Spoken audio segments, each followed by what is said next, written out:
people have done worse things than this, it's okay. And I'm like, but not Prophet. I grew up reading Prophet stories. Adam, Moses, Noah.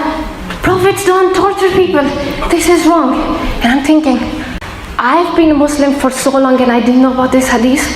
Assalamu alaikum wa rahmatullahi wa barakatuh. So today we'll be reacting to another ex-Muslim that claims she was a Muslim then converted to Christianity.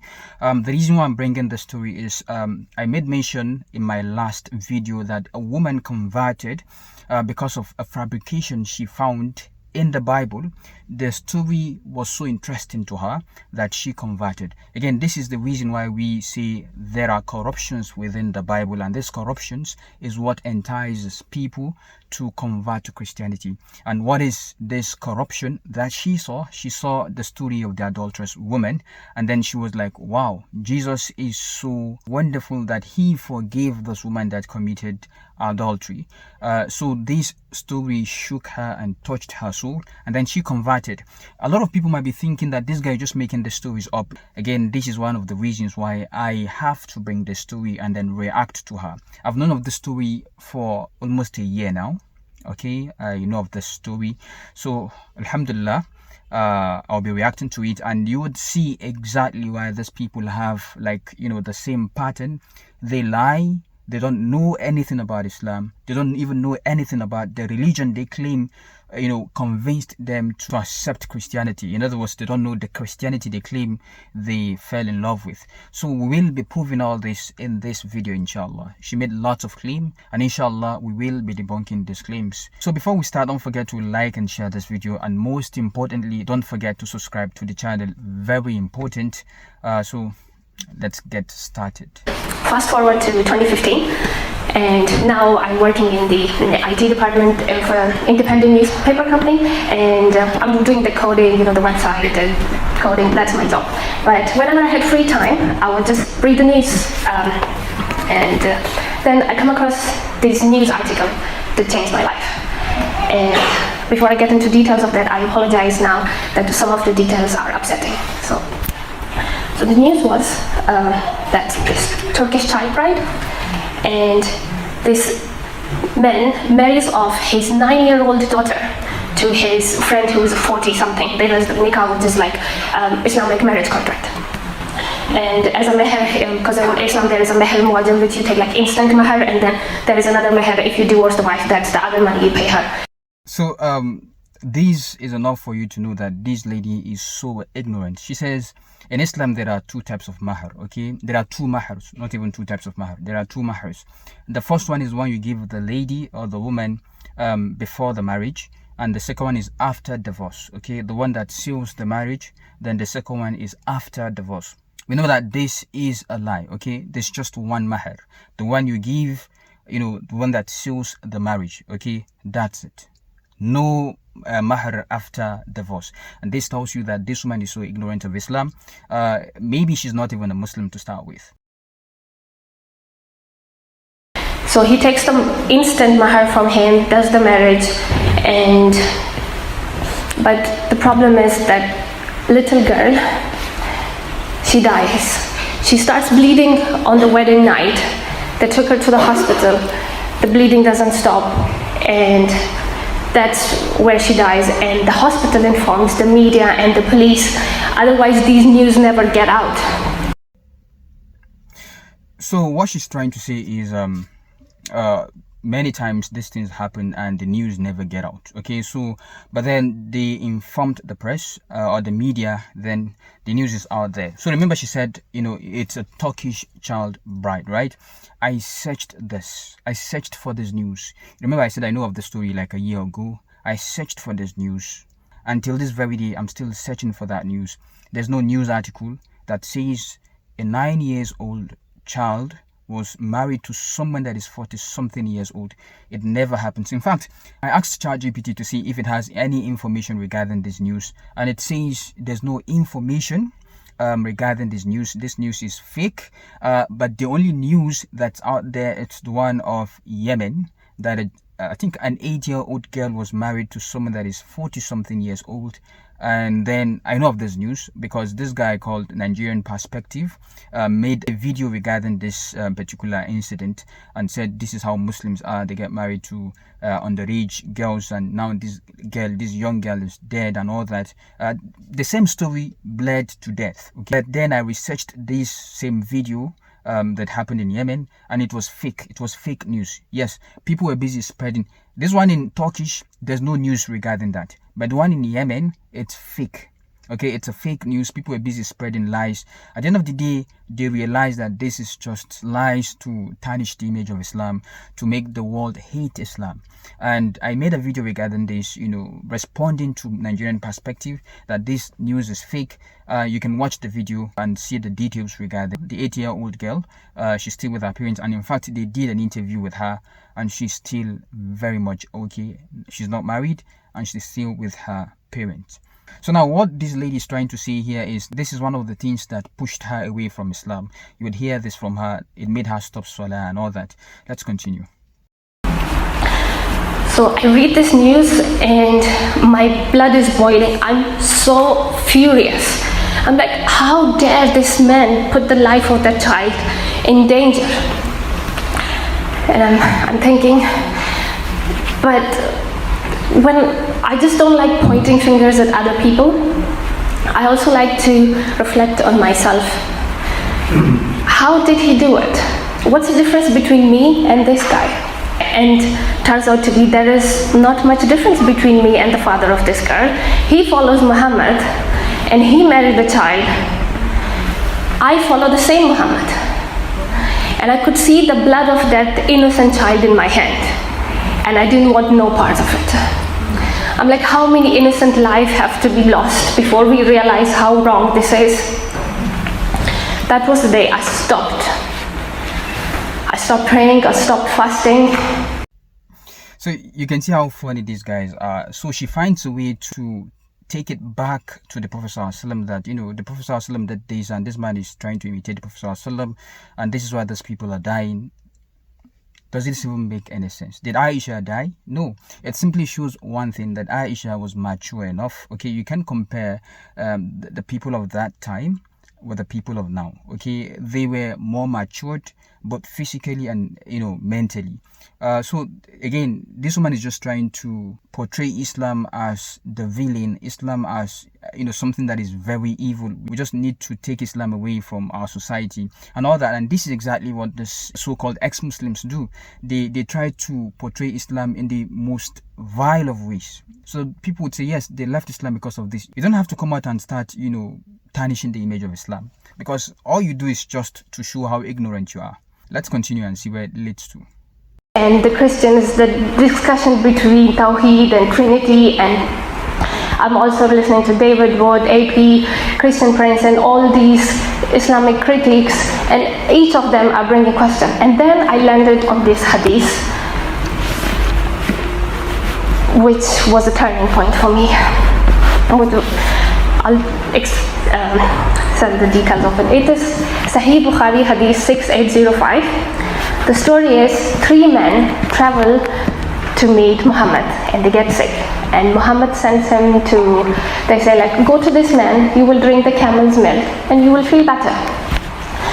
So they did that. But after they felt better, they killed the man and they took his camel, and as they wanted to flee, Muhammad men arrest them and they bring him to Muhammad for judgment.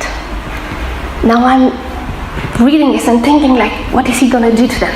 Like, they killed, so is he gonna, but they're 3 and they killed 1 person, so is he gonna put them in prison and preach them and then they will become great? Or he's gonna beat them? What is he gonna do?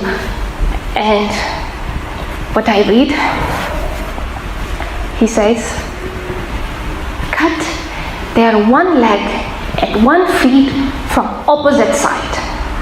Put hot iron in their eyes, leave them in a hot spot until they die. I read this and I stood up from my chair. I couldn't sit anymore. I'm walking around saying, oh my God, oh my God, oh my God, oh my God. Like freaking out. And when you do that, you have like cross-body experience. You can talk to yourself. And my other self is telling me, calm down, drama queen. I mean, People have done worse things than this, it's okay. And I'm like, but not prophet. I grew up reading prophet stories. Adam, Moses, Noah. Prophets don't torture people. This is wrong. And I'm thinking. Again, you can see how ignorant this woman is. Like I said, this is what you get if you try to demonize Islam.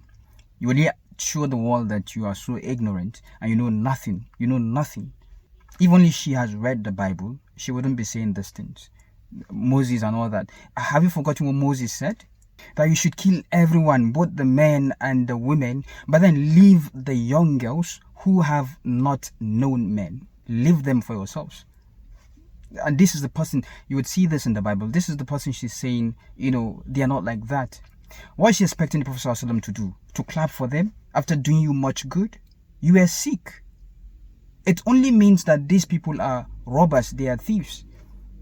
They killed someone and what expect the Prophet ﷺ to tell them to go free?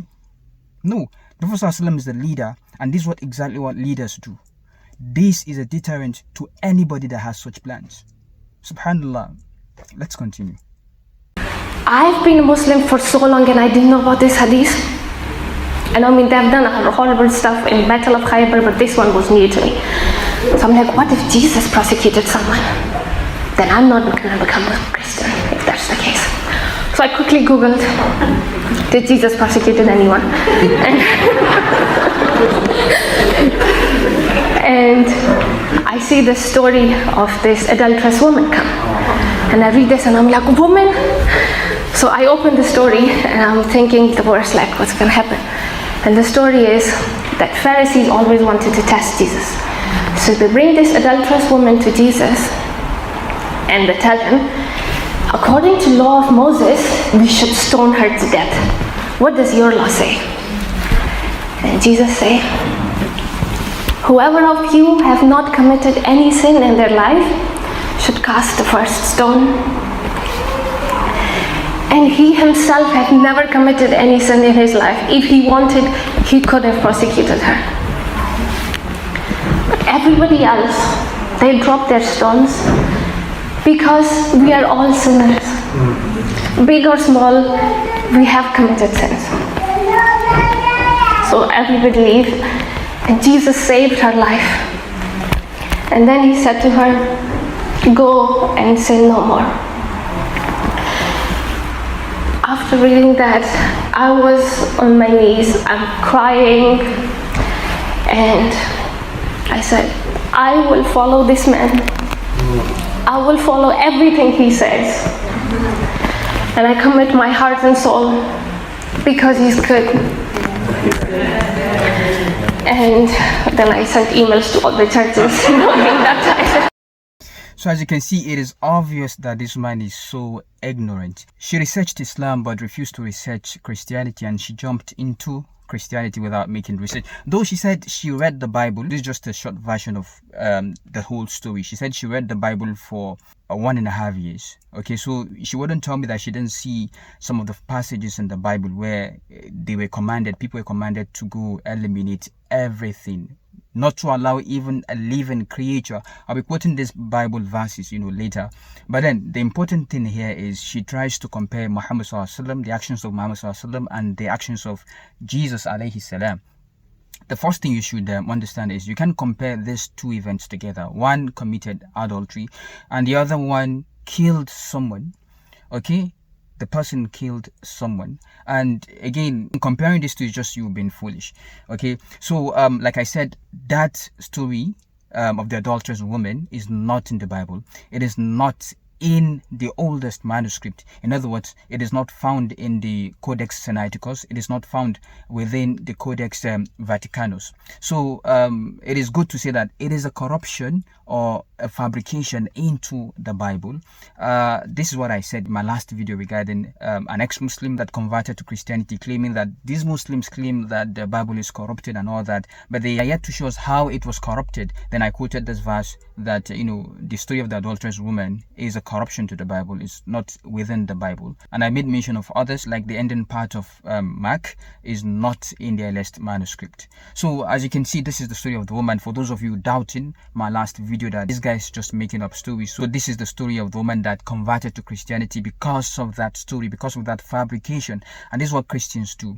They bring these things into the Bible because they want it to touch the hearts of people. Jesus is so merciful. No, Jesus kept the laws. Okay, someone came to him and said, how can he have eternal life? And Jesus said he should go and keep the commandment. Okay, when you kill someone, you'll be killed. Okay, and the punishment of an adulterer is what? Or adulteress is what? Stoning to death. Subhanallah. So Jesus is known to keep the laws. Okay, he's a Jew. He kept the law. According to the Bible, he's a Jew. He kept the laws. Okay, so Jesus would never, ask a woman to leave without punishing her, because he knows that's what the law has stated, and he has come to do the will of the Father. Again, let's go back to the verses I want to make mention of. For those people thinking that Islam is barbaric and all that, let's go to the Old Testament and see some of these verses. I'll be mentioning just two. We have lots of them, but I'll be mentioning two. The first one is found in 1 Samuel 15:2-3. It says, "This is what the Lord Almighty says, I will punish the Amalekites for what they did to Israel when they were laid as they came up from Egypt. Now go, attack the Amalekites and totally destroy all that belongs to them. Do not spare them. Put to death men and women, children and infants, cattle and sheep, camels and donkeys." In other words, there's nothing that should be left alive, breathing. Even the animals that don't know what's happening, they too should be eliminated. And again, it says infant. Subhanallah, subhanallah. Even infants that, these are little kids looking innocent. The second verse is found in Deuteronomy 20:16-18. It says, "However, in the cities of the nations, the Lord your God is giving you as an inheritance. Do not leave alive anything that breathes.